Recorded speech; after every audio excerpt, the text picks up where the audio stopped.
محمود سمير ما كانش قاتل عادي، كان عبقري في الرعب.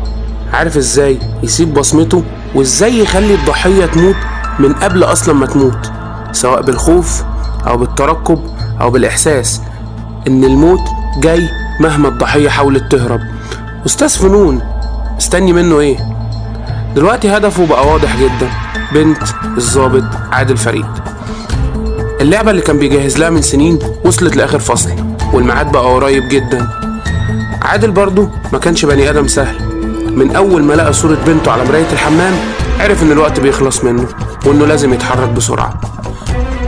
عادل فتح تحقيق اعمق في حياة محمود ولقى شيء غريب جدا، عنوان بيت قديم في حارة ضيقة في شبرا، بيت محدش ساكن فيه بقاله سنين من ساعة ما نقل اسكندرية تقريبا وهو مقفول.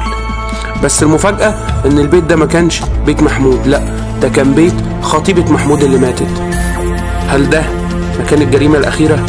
في نفس الليلة اللي اختفت فيها ملك بنت عادل موبايلها اتقفل واصحابها قالوا انها كانت راجعة البيت بس ما وصلتش.